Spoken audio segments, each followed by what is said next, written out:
Recuerden lo que estuvimos hablando la semana pasada. ¿De qué estamos hablando?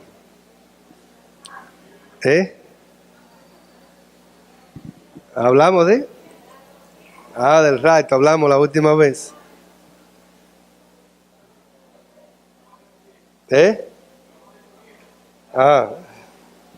Bien, entonces vamos a continuar hoy. Y el tema que le puse para el día de hoy es que si la iglesia pasará por la gran tribulación. Hay muchas personas que piensan de diferente manera con respecto a esto. Entonces vamos a buscar en nuestra Biblia, en el capítulo 3 de Gálatas y verso 26. Gálatas 3:26.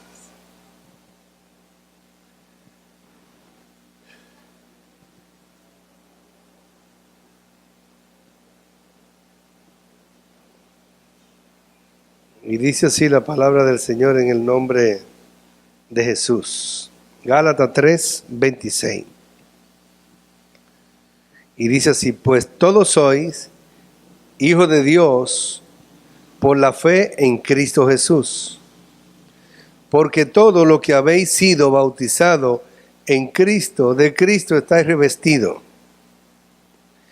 No hay judío ni griego, no hay esclavo ni libre, no hay hombre ni mujer, todos sois uno en Cristo Jesús. Y dice el 29, y si sois de Cristo, entonces sois descendencia de Abraham, herederos según la promesa. ¿De quién somos nosotros descendientes? No somos judíos, pero somos descendientes de Abraham por la fe. Amén. Por la fe, entonces nosotros somos más. O sea, Abraham tiene más descendientes por la fe que biológicamente. Entonces hay más cristianos en el mundo gentil que la cantidad de judíos que hay. Así que esto ha venido a ser como si fuera una nueva raza que surgió de Abraham por parte de Dios. La semana pasada le estuve hablando de que la iglesia se irá al cielo en el rapto. ¿Se recuerda, verdad? Se irá al cielo en el rapto. Y le decía que no confundan el rapto con la segunda venida. Le estuve explicando todo eso. ¿Se recuerdan también? Que no se puede confundir una cosa con la otra. Porque el rapto sucederá 7 años antes de la segunda venida de Cristo. En otra palabra, el rapto será a principio de la gran tribulación y la segunda venida será al final de la gran tribulación. Entonces, están distantes una de la otra por 7 años. Hoy quiero continuar hablándole, aclarándole otra confusión que tienen muchos creyentes. Hay muchos creyentes que si usted le pregunta, ellos no saben cómo contestar. Hay mucha confusión en cuanto a lo que le voy a hablar. Y es que muchos creyentes creen que la iglesia pasará por la gran tribulación, mientras que otros, como yo, no creen que va a pasar. Muchas personas, si usted le pregunta, ¿la iglesia va a pasar por la gran tribulación? Pues claro que sí tiene que pasar. Entonces, pero no tienen un argumento de por qué sí o de por qué no. Pero si usted pone atención hoy en lo que yo le voy a hablar, usted podrá darse cuenta si es sí o si es no y por qué. Porque le voy a estar hablando con respecto a todo esto, pero yo quiero que ustedes sepan que no existe ningún pasaje en la Biblia, ni en el Antiguo ni en el Nuevo Testamento, que hable de que la iglesia vaya a pasar por el proceso o por el periodo de la gran tribulación. Lo que sí habla la Biblia es que el pueblo de Israel sí pasará por la gran tribulación, y que también la gran tribulación ha de venir por causa del pueblo de Israel. Y usted diría, bueno, ¿y cómo es eso? Entonces que el pueblo de Israel va a pasar por el proceso de la gran tribulación, y la gran tribulación viene por causa de Israel. Y cuando vemos a través de la Biblia, que la Biblia lo hace, lo enfatiza, cuando habla ahí en Daniel habla de esto, dice la Biblia, se refiere a la gran tribulación y la llama como tiempo de angustia de Jacob, refiriéndose a tiempo de angustia de Israel, que será la tribulación, será tiempo de angustia para Israel, tiempo de angustia para Jacob, porque los judíos sí pasarán por esa gran tribulación. En segundo lugar, ¿por qué digo que la gran tribulación ha de venir por causa de Israel? La razón por la cual la gran tribulación ha de venir por causa de Israel y es porque una razón de ella es porque por la incredulidad y la rebeldía del pueblo de Israel, porque en los tiempos cuando Jesús vino, ellos no lo aceptaron, ellos no lo recibieron como el Mesías.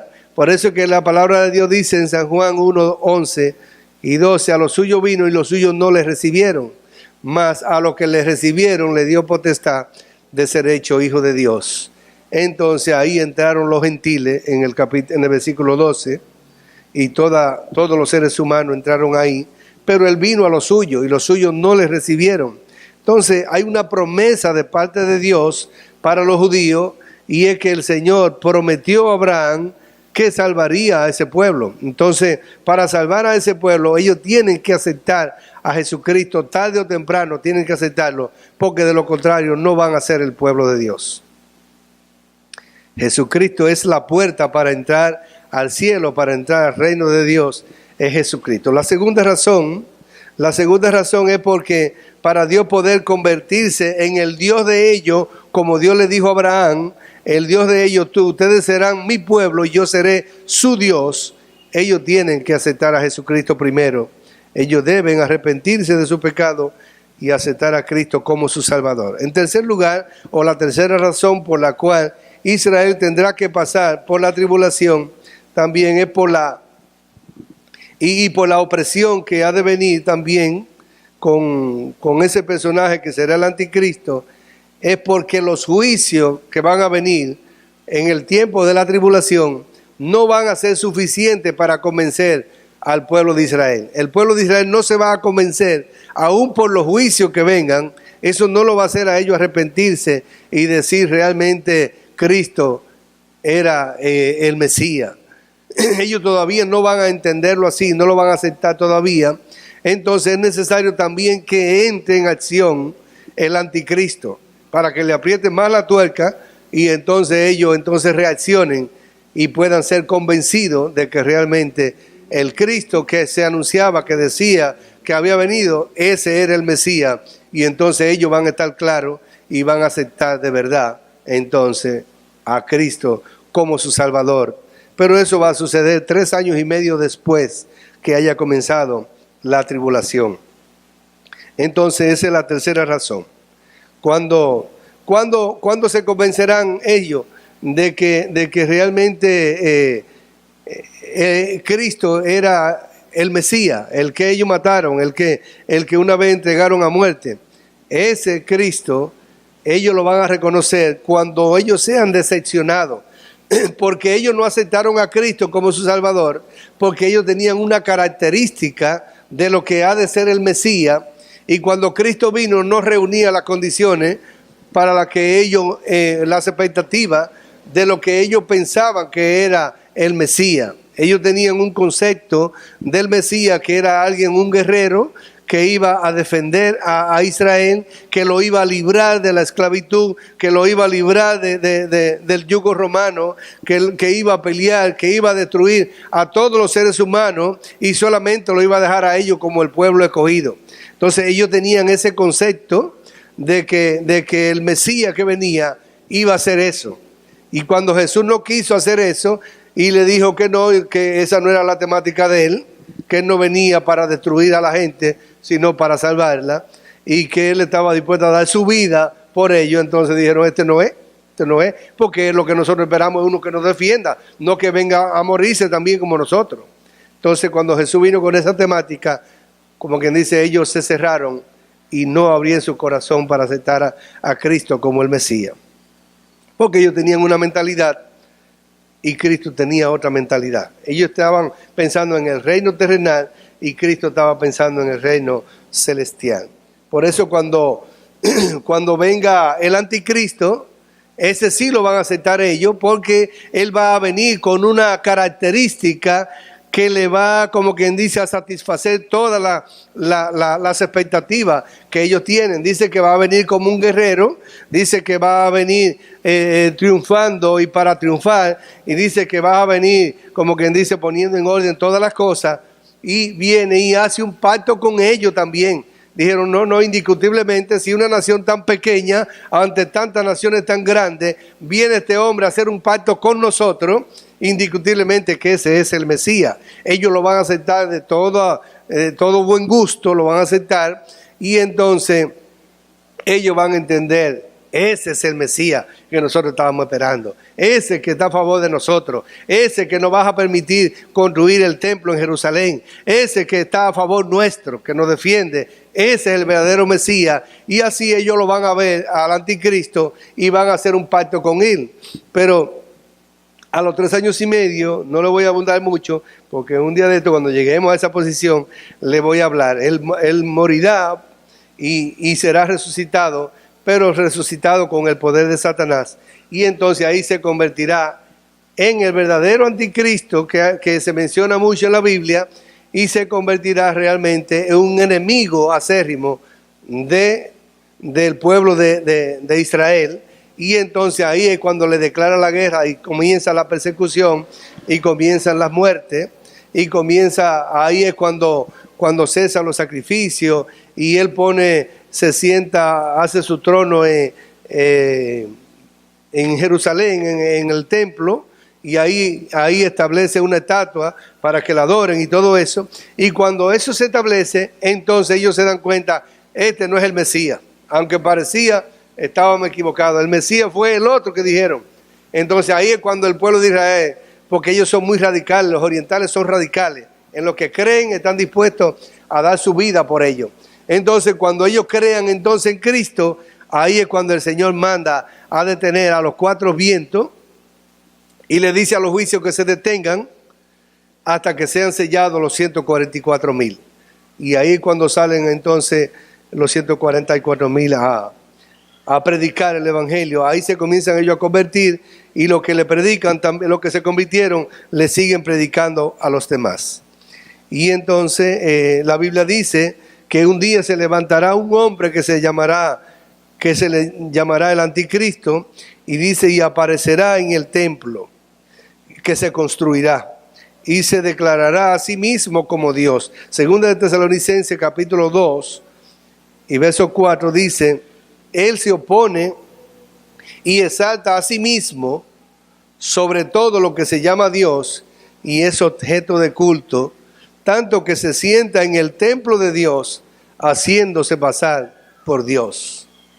O sea que en ese tiempo es cuando se va a levantar entonces el anticristo, y es cuando ellos se van a dar cuenta que realmente no era el Mesías el que ellos estaban adorando ahora.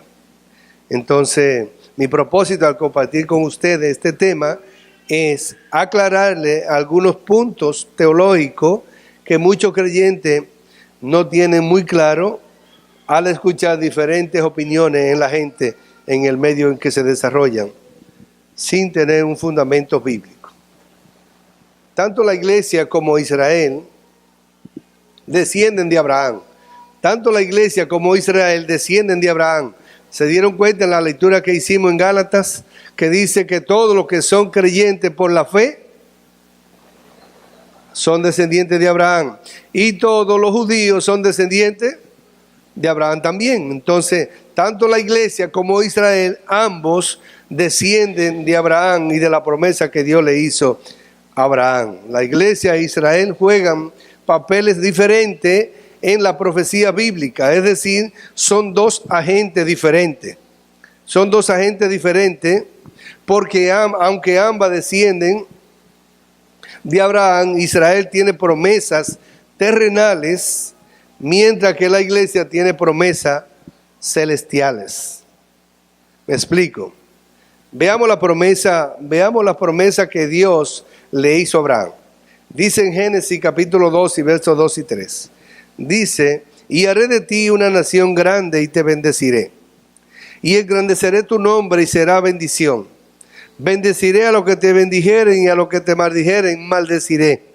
Y serán benditas en ti todas las familias de la tierra, dice él.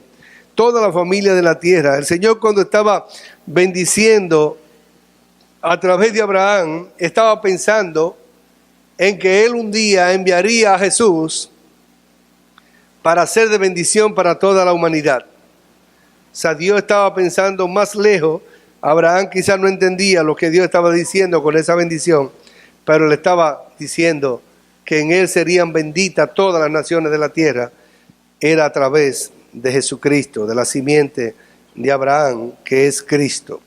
Cuando Dios le hizo esta promesa a Abraham, yo creo que Dios estaba pensando, eso soy yo que pienso, yo pienso que Dios estaba pensando en su proyecto inicial que Él tenía con Adán. Él quería, siempre Él ha querido tener una nación aquí en la tierra.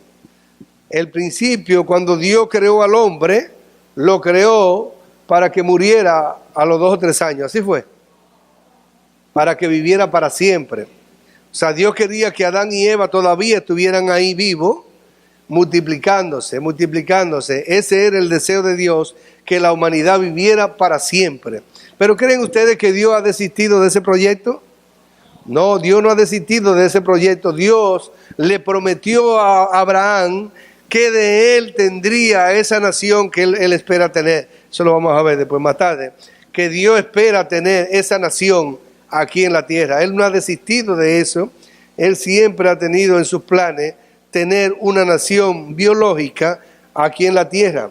Y ahora Él tiene una nación biológica y también tiene una nación celestial, que somos nosotros los creyentes, la iglesia. Pero también tenía una visión más amplia que incluía a toda la humanidad. Cuando dijo, serán benditas en ti todas las naciones de la tierra, incluía a toda la humanidad y toda la raza. Ahí todos los creyentes están incluidos en esa bendición que el Señor decía. En otras palabras, la promesa de Dios hecha a Abraham incluye en lo físico al pueblo de Israel, y en lo espiritual al pueblo de Israel y a todas las naciones que crean en Cristo y lo acepten como su Salvador. En lo físico, Israel es y será la única nación que tiene promesas de parte de Dios para vivir para siempre aquí en la tierra. Pero no solamente Israel va a ser beneficiada con eso. Muchas personas van a quedar vivas también después de la gran tribulación, y dependiendo del comportamiento, de su actitud y de cómo concluya en ese periodo, van a permanecer, si no se dejan sellar, van a permanecer y van a vivir para siempre también. Van a vivir para siempre, pero yo no quiero estar ahí en ese grupo. Notemos algo que yo nunca había tomado en cuenta. Y es que Israel es la única nación del mundo que tiene territorio asignado por Dios. Dios, que es el dueño de la tierra y de todo lo que hay. Israel es el único pueblo que tiene territorio asignado por Dios. Tiene también sus deslindes, tiene también donde llega todo, con su deslindado y todo está ahí. El territorio de Israel está ahí. Usted puede leerlo en Josué, capítulo 19 y versos del 1 al 51. Usted puede ver que tiene su deslinde también. O sea que ese título de propiedad ha sido dado al pueblo de Israel, y ese es el pleito que hay hoy día, donde ellos están reclamando su territorio, lo que les pertenece. Ese territorio les pertenece a ellos porque el dueño de la tierra es Dios, y Él fue que se lo asignó a ellos. Él fue que se lo dio a ellos, y nadie se lo va a quitar, aunque la ONU y toda esa gente se metan, como quiera que sea, ese territorio de ellos, y nadie se lo va a quitar. En otro texto también se confirma esta verdad en Génesis capítulo 13 y verso 14 y 15, el Señor le dijo a Abraham, después que Lot, su sobrino, se había apartado de él, y le dijo a Abraham, alza ahora tus ojos y mira desde el lugar donde está, hacia el norte, hacia el sur, hacia el oriente y al occidente. Pues toda la tierra que ves, te la daré a ti. ¿Y a quién? Por unos días. Para siempre. Para siempre, dice el Señor. Para siempre. Y si es para siempre, ¿cuándo se termina? Nunca. Muy bien. Entonces lo que quiere decir que Dios tiene planes eternos con Israel aquí en la tierra. ¿Por qué le está dando una cosa para siempre? No, a mí no me la puede dar para siempre porque yo me voy ahorita. Cuando venga el Señor un día de esto. El Señor le dijo a Abraham en Génesis 17:8, dice, y te daré a ti y a tu descendencia después de ti la tierra de tus peregrinaciones, toda la tierra de Canaán como posesión perpetua. Y yo seré tu Dios.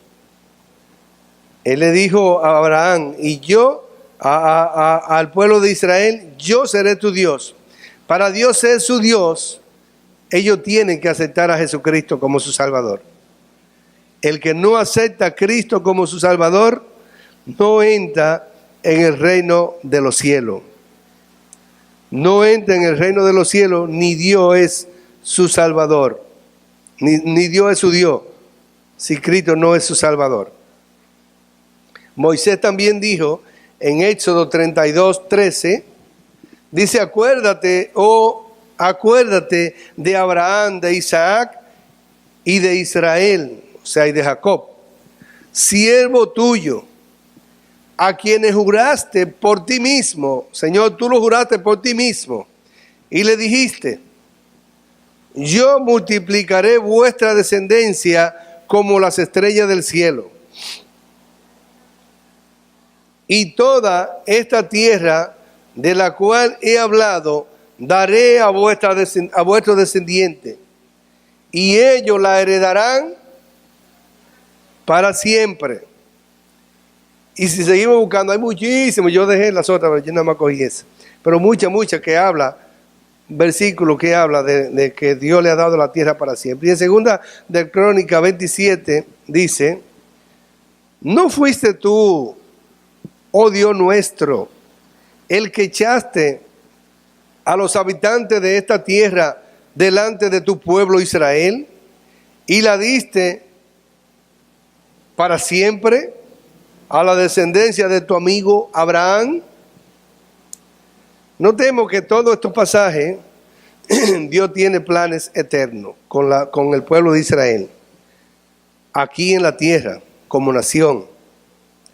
Y esta verdad la podemos comprobar con la segunda venida de Cristo, cuando ya Cristo viene al final de la gran tribulación. En el capítulo 21 y versos 27 y 28 de Lucas, dice, entonces verán al Hijo del Hombre que vendrá en una nube con poder y gran gloria. O sea, en la segunda venida, cuando Jesús viene ya en su segunda venida después de la gran tribulación, cuando Jesús viene bajando, entonces dice, Él le dice, cuando estas cosas, le dice al pueblo de Israel, porque el pueblo de Israel sí va a estar aquí. El pueblo de Israel va a estar pasando por la gran tribulación. Entonces, Él le dijo, cuando ustedes ven, cuando estas cosas estén sucediendo, pero a la que se refiere de esas cosas es que dice el sol se oscurecerá, la luna no dará su resplandor, y cuando ustedes vean como que dice esas cosas que están sucediendo en el cielo fuerte, ya ahí yo estoy bajando ya, como quien dice. Entonces Él le dice, cuando estas cosas comiencen a suceder, erguíos, le dice, erguíos, levanten la cabeza, porque vuestra redención está cerca. Y no se refiere a la redención de la iglesia. Se recuerda que yo le hablaba el domingo de la redención de la iglesia, donde el Señor tiene un cuerpo allá en el cielo y dice que nos dará un cuerpo glorificado semejante al de Cristo. Pero aquí no está hablando de ese tipo de redención, sino de la salvación, de que ellos van a ser rescatados, de que ellos van a ser redimidos, en el sentido de que Cristo mismo va a aparecer y va a confrontar al enemigo que se enfrentará a ello en ese tiempo, que será algo terrible, porque dice que 200 millones de soldados van a estar rodeando a Jerusalén y a todas las áreas. 200 millones de soldados, que son mucha gente, para venir en contra de Jerusalén, pero ahí aparecerá el Señor, entonces, para protegerlo. Y todos ellos, los que se han levantado en contra del pueblo de Israel, morirán en ese día, cuando el Señor venga. Y dice que la mitad del pueblo de Israel será eliminado, como quien dice, será quitado. Pero la otra mitad va a salvarse, dice el Señor. Entonces, vemos aquí cómo el Señor le dice que serán redimidos ese pueblo. Levanten la cabeza porque su redención está cerca y el pueblo de Israel en parte quedará con vida, entonces quedarán salvos, el Señor los protegerá. Y ahí es cuando comienza entonces el milenio y ya todos los enemigos, o en su mayoría, ya no estarán. Bien, la segunda promesa de Abraham, la segunda promesa que Dios le hizo a Abraham es la espiritual, en lo espiritual. En lo terrenal y en lo espiritual. Entonces la segunda promesa en lo espiritual es para que todos los que creen, esta promesa es para todos los que creen y aceptan a Cristo como su Salvador. No importa la raza, todos son y serán herederos de la promesa hecha por Dios a Abraham, como leímos en Gálatas, que todos los que han nacido y han recibido a Cristo como su Salvador serán herederos de la promesa espiritual. Y tenemos una promesa celestial. Dios tiene planes eternos con la iglesia y con Israel también. Dios tiene planes eternos con la iglesia y también con la Israel biológico. Y podríamos decir, Dios tiene planes eternos con Israel biológico y con Israel espiritual. ¿Por qué digo Israel espiritual? Sí, porque Israel espiritual es la iglesia y esta comenzó con los discípulos, fueron los primeros, los pioneros en formar la iglesia. Con ellos fue que comenzó la iglesia, muchos judíos se convirtieron y los discípulos y otros también que forman parte de la iglesia fueron los primeros en establecer la iglesia y que hoy nosotros somos parte de ella. Lo que quiere decir que nosotros los gentiles y los que hemos creído y aceptado a Cristo como nuestro Salvador somos bendecidos por la promesa hecha a Abraham, como leímos en Gálatas 3, 28 y 29, todos somos y vosotros sois, y si soy de Cristo, entonces soy descendiente de Abraham, heredero según la promesa. La Biblia enseña que Israel tiene herencia terrenal y la iglesia tiene herencia celestial. En varias ocasiones el apóstol Pablo, hablándole en las diferentes cartas, por ejemplo la que le envió a los filipenses, en Filipenses 3:20, él le decía a ellos cuando tenían ciertas dudas o algo así por el estilo, él le decía que su ciudadanía está en los cielos, de donde también esperamos al Salvador, al Señor Jesucristo, en su segunda venida. Y también le dijo a los Efesios, también le dijo en Efesios 2:6, que Dios nos resucitó y nos hizo sentar en lugares celestiales juntamente con Cristo. También el apóstol Pedro afirma esta verdad en Primera de Pedro 2:11, y dice: nosotros somos extranjeros y peregrinos, no somos de aquí, somos del cielo, dice el Señor. Así que en conclusión de esta parte, ahora que estamos claros que la iglesia no pasará por la gran tribulación, sino que quien pasará por la gran tribulación es ¿quién? Israel biológico pasará por la gran tribulación. Entonces ahora podemos entrar a conocer el futuro inmediato de la iglesia y también de Israel. El futuro inmediato, cuando digo del futuro inmediato, me estoy refiriendo a los próximos 7 años de la gran tribulación, para no decirle hasta la eternidad, porque es mucho, pero por ejemplo, los primeros 7 años que vamos a ver serán más bien serán 2 periodos simultáneos, que sería el periodo de la boda del Cordero y el periodo de la gran tribulación. Ambos duran 7 años. Entonces quiero hablar de la experiencia que vivirá la iglesia durante la boda del Cordero, durante esos 7 años. No puedo mencionárselo juntos porque entonces le enredaría mucho la cosa. Entonces, y de la experiencia que vivirá Israel durante el periodo de tribulación. Uno a uno se lo voy a explicar para que lo puedan entender mejor. En primer lugar, me limitaré a hablarle así, de lo que pasará en la iglesia durante los 7 años en la boda del Cordero, que será en el cielo. En segundo lugar, después le hablaré de la experiencia que vivirá la iglesia e Israel en el milenio. Eso es haciéndolo como quien dice un recuento de lo que ha de ser entero en el milenio. Y después, en tercer lugar, por último, le hablaré del destino eterno de la iglesia, de lo perdido y de Israel en la eternidad. Y ahí se va a acabar. Así que ahora vamos a ver la experiencia que vivirá la iglesia durante la boda del Cordero, o sea, la iglesia raptada en el cielo. ¿Me están siguiendo? ¿Están bien? La experiencia que vivirá la iglesia en el cielo, la iglesia que sea raptada, cuando sea raptada, ¿quiénes van a estar ahí? Yo voy a estar ahí. Entonces, la boda del Cordero. ¿Qué es la boda del Cordero? Es una celebración que Jesús tiene programada para celebrarla con la iglesia cuando Él la lleve al cielo. El Señor está haciendo todos los preparativos para llevar la iglesia al cielo para tener una celebración allá. Esta celebración será semejante a la boda judía.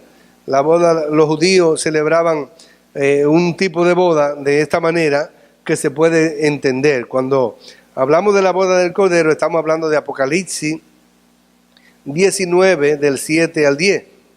Cuando Juan vio y escuchó una gran multitud celestial, o sea, como quien dice, algo que estaba sucediendo en el cielo.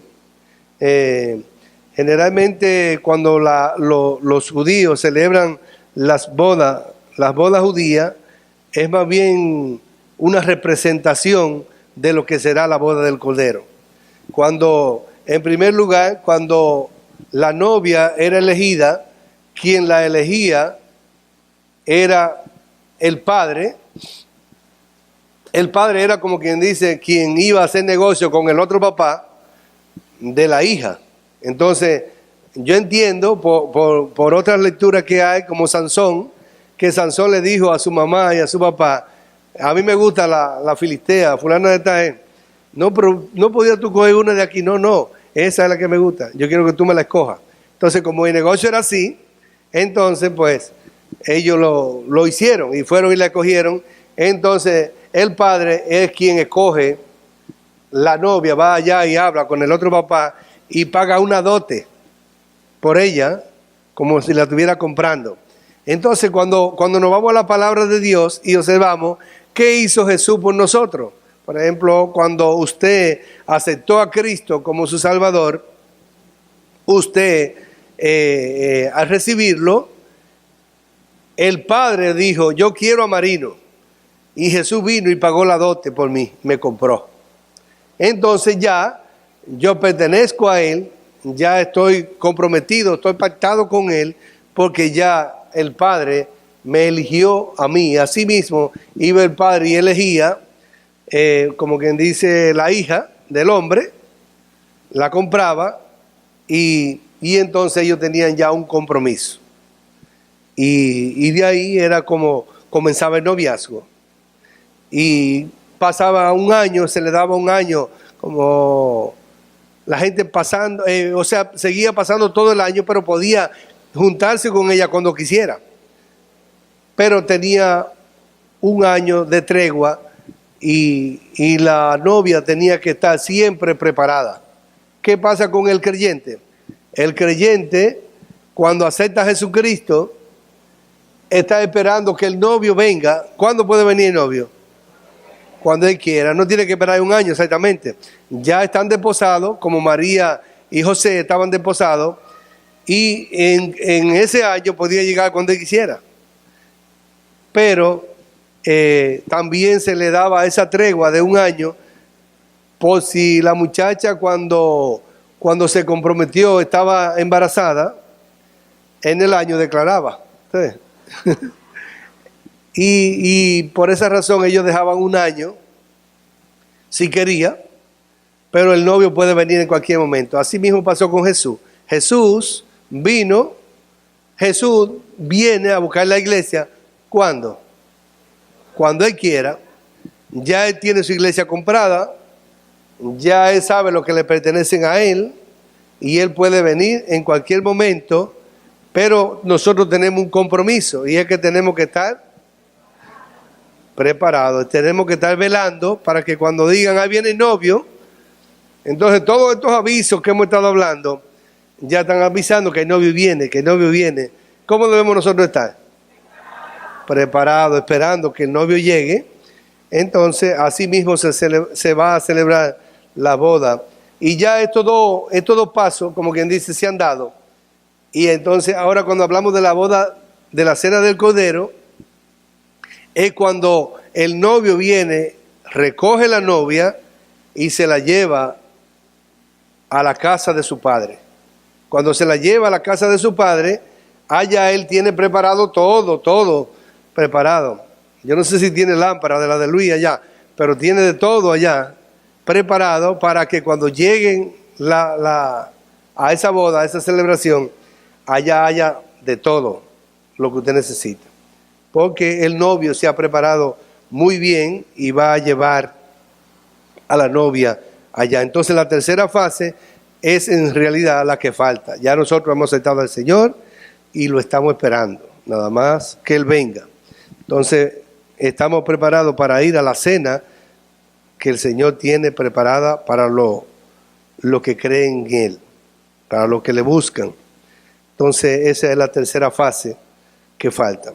Entonces las dos primeras fases ya ocurrieron, la segunda y la tercera es la única que falta. Recuerde que Jesús habló de esta fiesta que Él tendría allá en el cielo con la iglesia, cuando dijo en Mateo 26, 29 a los discípulos la noche que iba a ser entregado, Él le dijo que desde ahora no beberé más este fruto de la vid hasta aquel día cuando lo beba nuevo con ustedes en el reino de mi Padre.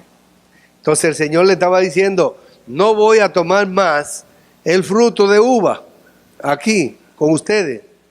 O sea, el vino, no voy a tomar más el vino, fruto de la uva, hasta aquel día cuando lo beba con ustedes en la casa de mi Padre. O sea que allá va a beber Indy también. ¿Me entiendes? Es una celebración, es una fiesta, es una cena que el Señor tiene preparada allá para lo suyo, para esa boda que Él está preparando allá, que en cualquier momento ya Él viene. Cuando la tenga lista, va a venir porque no se puede dejar ahí ya la cena puesta. Hay que venir a buscar. Claro, hay que comérsela. Entonces, otra celebración que se efectuará dentro de ese periodo. Entonces otra cosa que no le dije con respecto a la boda. La boda judía se celebran durante 7 días. ¿Se recuerdan la boda de Caná? Que habla que la gente estaba ahí todo el tiempo. Y Jesús después, cuando ya la gente estaba borracho y todo eso, le preparó el vino, el mejor vino.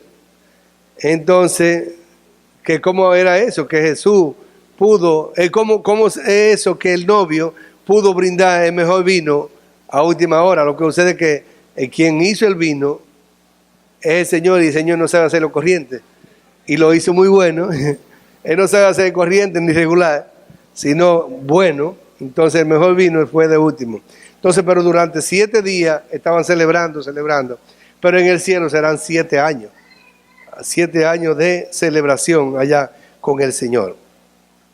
Entonces, otra celebración que se efectuará en el tiempo dentro de la boda del Cordero será el juicio del tribunal de Cristo.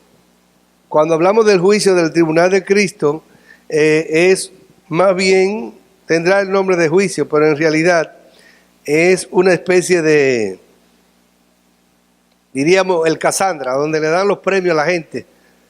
Ahí le van a dar premio a la gente conforme a lo que hizo mientras estaba en el cuerpo.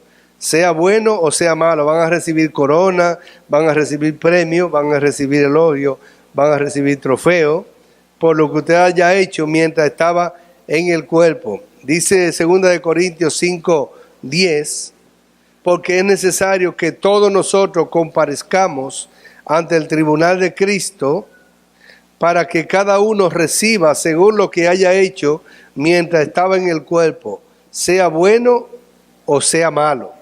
Sea bueno o sea malo. La celebración estará dentro, esta celebración estará dentro de la celebración de la boda del Cordero. Durante esos 7 años se van a hacer muchas cosas allá en el cielo, habrá muchas celebraciones, habrá muchas sorpresas de lo que el Señor tiene preparado para nosotros.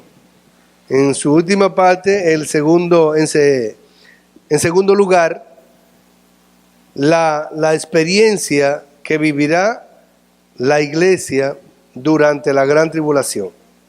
Entonces, en primer lugar era la experiencia que vivirá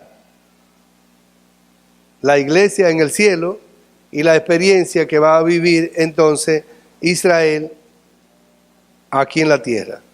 La iglesia en el cielo con la boda del Cordero y la experiencia que vivirá Israel en la tierra con la tribulación, con la gran tribulación.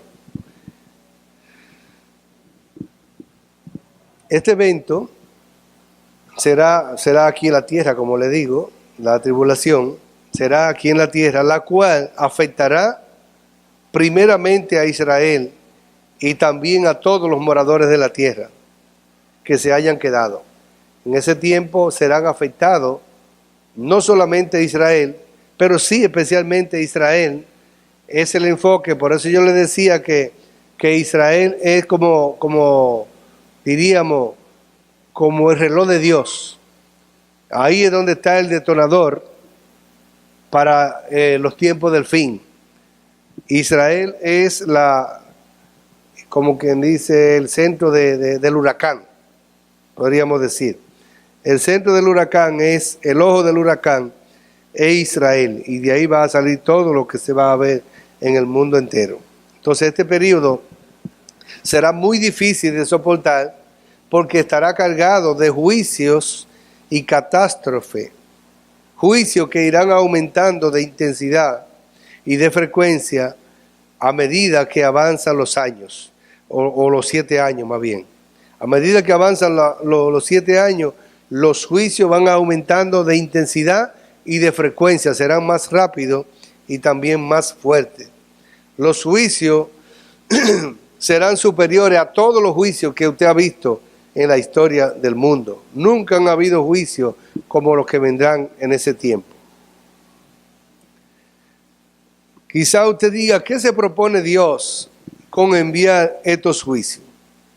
Dios enviará estos juicios con el propósito de disciplinar, de erradicar el pecado y las iniquidades de su pueblo Israel. En primer lugar, eso es lo que el Señor quiere erradicar, el pecado y las iniquidades de su pueblo Israel, por su incredulidad y por su rebeldía, y con el fin de hacerlo reaccionar para poder salvarlo, ya que ellos por su terquedad no aceptaron a Cristo cuando vino.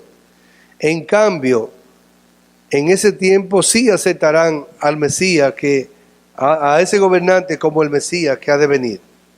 Ese falso Mesías, al hacer su aparición, será conforme a lo que ellos esperaban que fuera.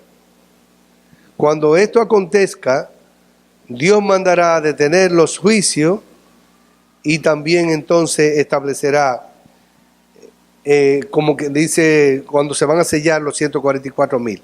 Serán sellados los 144,000 que saldrán a predicar el Evangelio.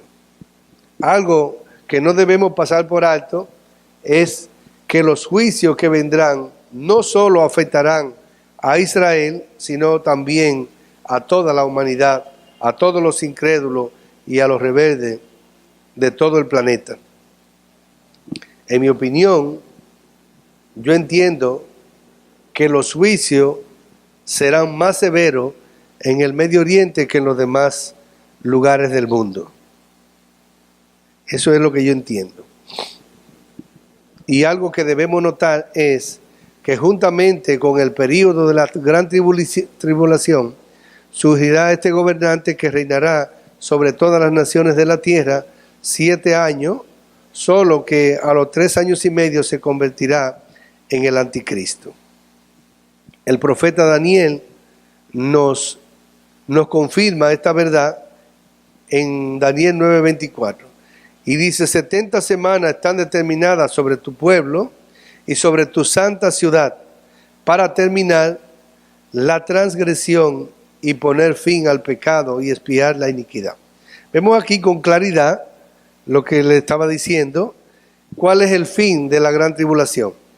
Dice así: 70 semanas están determinadas sobre tu pueblo y sobre tu santa ciudad, para terminar la transgresión y poner fin al pecado y expiar la iniquidad. ¿Quién era el pueblo de Daniel? Israel, ¿verdad? ¿Y cuál era la santa ciudad de Daniel? Jerusalén. ¿Y a quién disciplinará Dios en la tribulación? A Israel, al pueblo de Daniel. ¿Con el fin de qué? Determinar la transgresión y poner fin al pecado y expiar la iniquidad. O sea que si observamos aquí en la palabra tribulación, será un periodo que Dios usará para depurar lo que han de vivir para siempre en la tierra. O sea, que el Señor va a depurar en el tiempo de la gran tribulación, además de ser lo que será un periodo de depuración, donde el Señor va a eliminar el pecado, va a eliminar las transgresiones y poner fin y expiar la iniquidad. O sea, el Señor quiere eliminar, como que dice, todo lo malo que hay en el hombre y dejar solamente aquello que están alineados para que puedan vivir para siempre. Por eso es que va a ser mermada en gran manera la población mundial y van a quedar pocas personas en ese tiempo, y de Israel entonces van a ser ya la persona que queden. De eso van a ser depurados otra vez en el milenio, que eso lo vamos a ver después. En otras palabras, la tribulación será el periodo que usará Dios para depurar a los que han de vivir para siempre, para toda la eternidad, los fieles que sobrevivan a la gran tribulación. En conclusión, ¿cuántos estarán en la boda del Cordero? Bien, entonces si usted piensa estar en la bondad del Cordero, entonces nosotros tenemos que estar, hoy día, tenemos que estar velando para que ese día no nos sorprenda. En la próxima semana le voy a estar hablando entonces en realidad de lo que sucederá en la gran tribulación o de lo que pasará Israel en la gran tribulación y las personas que se queden también aquí en la tierra. Por lo tanto, si usted en este día ha escuchado esta palabra y cree y entiende que debemos estar preparados porque el Señor está a la puerta, es importante que cada uno de nosotros medite en esta palabra, porque quien se quede aquí, la vida será muy difícil y no podrá sobrevivir. Y qué pena es que usted haya escuchado y usted conozca la palabra y que usted, por su rebeldía, al igual que el pueblo de Israel, tenga que quedarse a pasar por ese periodo de tribulación que pasará.